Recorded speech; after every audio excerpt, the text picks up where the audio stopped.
Good morning students.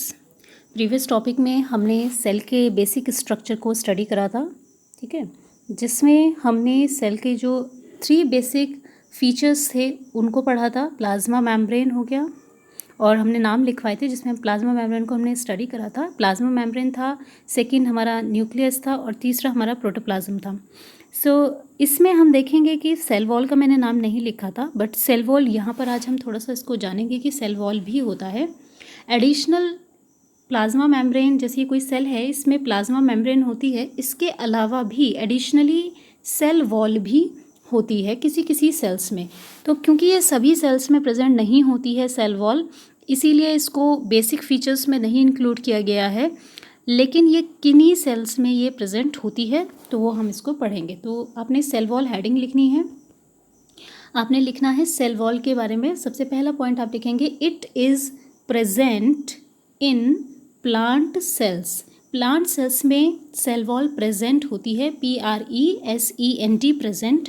It is present in plant cells. तो केवल plant cells होते हैं या कुछ बैक्टीरिया होते हैं जो बेसिकली अपना फूड खुद बनाते हैं, ठीक है, जो फोटोसिंथेसिस करते हैं, यूजुअली सेल वॉल उन्हीं में प्रेजेंट होती है। तो हम थोड़ा सा सेकंड पॉइंट देखेंगे, हम देखेंगे कि कैसे प्रेजेंट होती है। तो सेल वॉल की जगह इट लिख लीजिएगा यहाँ पर, ठीक है, IT it lies outside the plasma membrane. जैसे ये कोई सेल है, ठीक है, इसके चारों तरफ प्लाज्मा मेम्ब्रेन है जो हमने पढ़ लिया था। ये प्लाज्मा मेम्ब्रेन के भी बाहर होती है, आउटर मोस्ट कवरिंग होती है, ठीक है। इसी में आपने फुल स्टॉप लिख करके फिर लिखना है, it is mainly composed of cellulose, जो कि ये सेलुलोज की बनी होती है, विच is a complex substance and provide structural strength to the plant। तो ये बेसिकली सेलुलोज की बनी होती है, और सेलुलोज क्या है, एक बहुत ही कॉम्प्लेक्स सब्सटेंस है। ये कॉम्प्लेक्स कार्बोहाइड्रेट है सेलुलोज।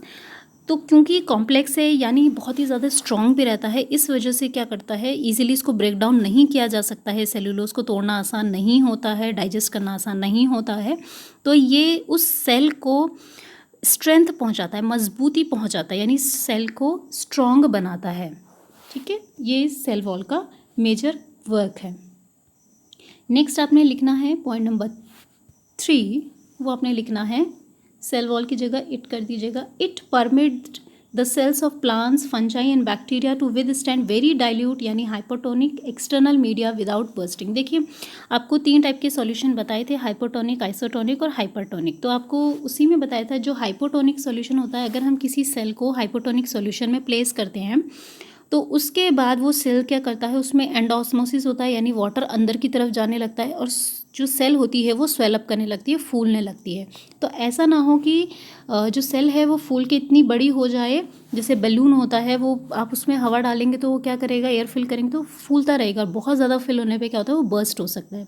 तो सेम कंडीशन सेल के साथ भी हो सकती है, लेकिन क्योंकि उसके चारों तरफ काफ़ी रिजिड, काफ़ी स्ट्रॉन्ग सेल वॉल है, तो वो उसे एक लिमिट से ज़्यादा स्वेलअप नहीं होने देती है सेल को, जिस वजह से जो सेल होता है उसका स्ट्रक्चर मेंटेन रहता है और वो बर्स्ट नहीं होता है, फूटता नहीं है, ठीक है।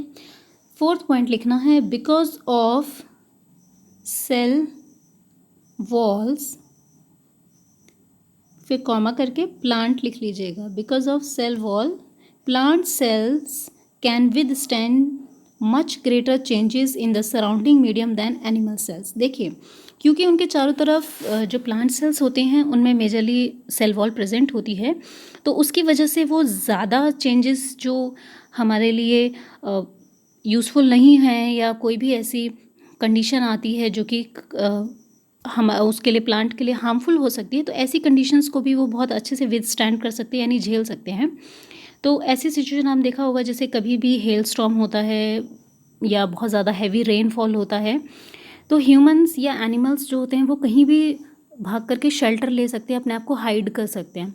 लेकिन प्लांट्स ऐसी एक स्टेशनरी रहते हैं, वो एक जगह से दूसरी जगह मूव नहीं कर सकते, उनमें लोकोमोशन तो होता नहीं है, तो वो अपने आप को कैसे सेव करेंगे जब भी कोई एडवर्स कंडीशन होती हैं, क्लाइमेटिक कंडीशन जो उनके फेवरेबल नहीं हो, ऐसी कोई भी कंडीशन आएगी, तो ऐसी सिचुएशन में जो उनकी सेल वॉल होती है बाहर, जो उनकी सेल वॉल है, ये सेल वॉल ही उन सेल्स को, प्लांट के सेल्स को प्रोटेक्ट करती है, ताकि वो किसी भी एडवर्स कंडीशन को आसानी से टॉलरेट कर सकें। ठीक है, तो बहुत इंपॉर्टेंट होती है सेल वॉल, और हमारी बॉडी में ये नहीं पाई जाती, एनिमल्स में नहीं पाई जाती है।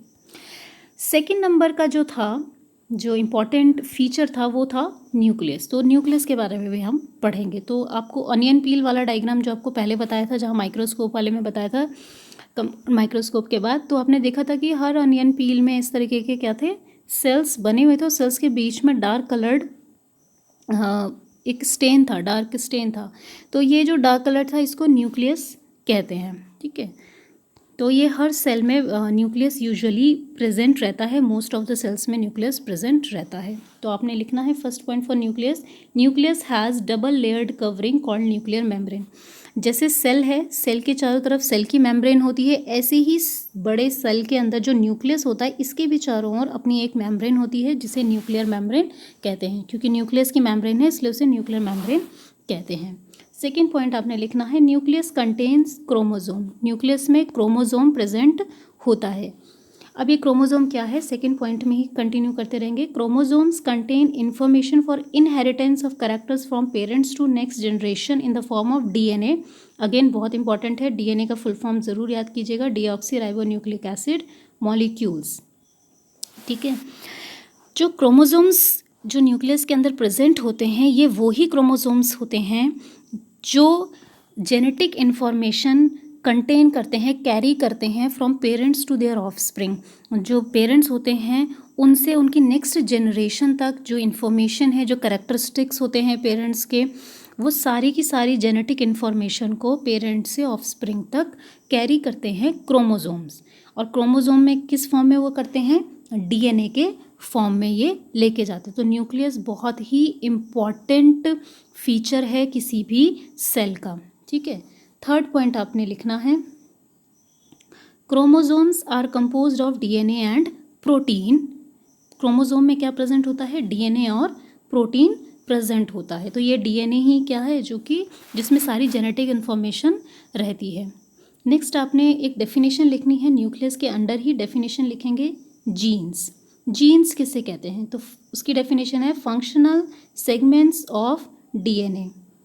डीएनए जो है, इस डीएनए में जो हिस्सा, ठीक है, किसी कैरेक्टरिस्टिक को, पेरेंट के किसी कैरेक्टरिस्टिक के लिए इम्पॉर्टेंट है, या जैसे मान लीजिए जैसे अगर मदर के हेयर कर्ली हैं, बाल कर्ली हैं, तो जो पोर्शन उस डीएनए में जो पोर्शन उस हेयर के टेक्सचर को कैरी कर रहा है वो क्या कहलाएगा, उसका जीन कहलाएगा। ठीक है, तो फंक्शनल सेगमेंट डीएनए उसे हम जीन कहते हैं। नेक्स्ट आपने नेक्स्ट पॉइंट लिखना है न्यूक्लियस में ही, nucleus plays a central role in cellular reproduction. तो जब रिप्रोडक्शन होता है, हम आगे भी पढ़ेंगे इसको, तो उस सेलुलर रिप्रोडक्शन में न्यूक्लियस बहुत इंपॉर्टेंट रोल प्ले करता है। ठीक है, इसके बाद आपने हेडिंग लिखनी है on the basis of nucleus organisms can be divided into two categories, prokaryotes and eukaryotes. उसको पढ़ेंगे हम। तो उसमें आपने लिखना है on the basis of type of nucleus, on the basis of type of nucleus, animals नहीं लिख रहा, sorry, cells are of two types। Nucleus के बेसिस पे, या न्यूक्लियस कैसा हो सकता है उसके बेसिस पे सेल्स दो तरह के होते हैं। फर्स्ट है इसमें प्रोकैरियोट्स, सबसे पहले हैं प्रोकैरियोट्स। तो इसकी डेफिनेशन लिखनी है, organisms whose lack cells lack a nuclear membrane, यानी वो एनिमल्स जिनकी न्यूक्लियस में, अभी आपको बताया था न्यूक्लियस में डबल लेयर मेम्ब्रेन प्रेजेंट होती है, न्यूक्लियर मेम्ब्रेन। तो वो सेल्स जिनमें न्यूक्लियर मेम्ब्रेन प्रेजेंट नहीं होती है, जो लैक करते हैं nuclear membrane, these are called prokaryotes, उन्हें प्रोकैरियोट्स कहते हैं। तो इसका जब आप एग्जाम्पल, नेक्स्ट लाइन में एग्जाम्पल लिखिएगा प्रोकैरियोट्स के, तो प्रोकैरियोट के एग्जाम्पल लिखिएगा बैक्टीरिया। ठीक है, प्रो का मीन्स होता है प्रिमिटिव, पुराना। ठीक है, और कैरियोट का मतलब होता है न्यूक्लियस। तो प्रिमिटिव यानी पुराने ज़माने का, पुराने उस तरीके का जिनका न्यूक्लियस होता था। सेकेंड आपने लिखना है इसमें second type of organisms are eukaryotes. Eu का मतलब होता है न्यू, मॉडर्न, ठीक है, और कैरियोट का मतलब न्यूक्लियस। तो जिनका नए तरीके का कैरियोट होगा यानी नए तरीके का न्यूक्लियस होगा। तो इसकी डेफिनेशन है organisms with sales having a nuclear membrane. वो एनिमल्स जिनमें क्या है, न्यूक्लियर मेम्ब्रेन प्रेजेंट होती है, जिनके सेल्स में न्यूक्लियर मेम्ब्रेन होती है, उन्हें यूकैरियोट्स कहते हैं। तो इसके एग्जाम्पल में आप लिख सकते हैं, इसके एग्जाम्पल में आप लिखेंगे human cell and plant cell, ठीक है। ह्यूमन सेल और प्लांट सेल दोनों में ये प्रेजेंट होते हैं, दोनों ही यूकैरियोट्स होते हैं। इसके बाद आप यहाँ पर एक डायग्राम देख रहे हैं प्रोकैरियोटिक सेल का, जिसमें राइबोसोम्स है, प्लाज्मा मेम्ब्रेन है, सेल वॉल है और न्यूक्लियोइड है। न्यूक्लियोइड का मतलब क्या होता है, वो न्यूक्लियस जिसमें न्यूक्लियर मेम्ब्रेन नहीं है। तो इसी वजह से इसको क्या कहते हैं, प्रोकैरियोटिक सेल कहते हैं। और इसके न्यूक्लियस को न्यूक्लियस नहीं कहते हैं बल्कि इसे न्यूक्लियोइड कहते हैं, क्योंकि इसमें न्यूक्लियर मेम्ब्रेन प्रेजेंट नहीं होती। आपने ये डायग्राम भी ड्रॉ करना है। तो इतना काम आप कॉपी में करेंगे।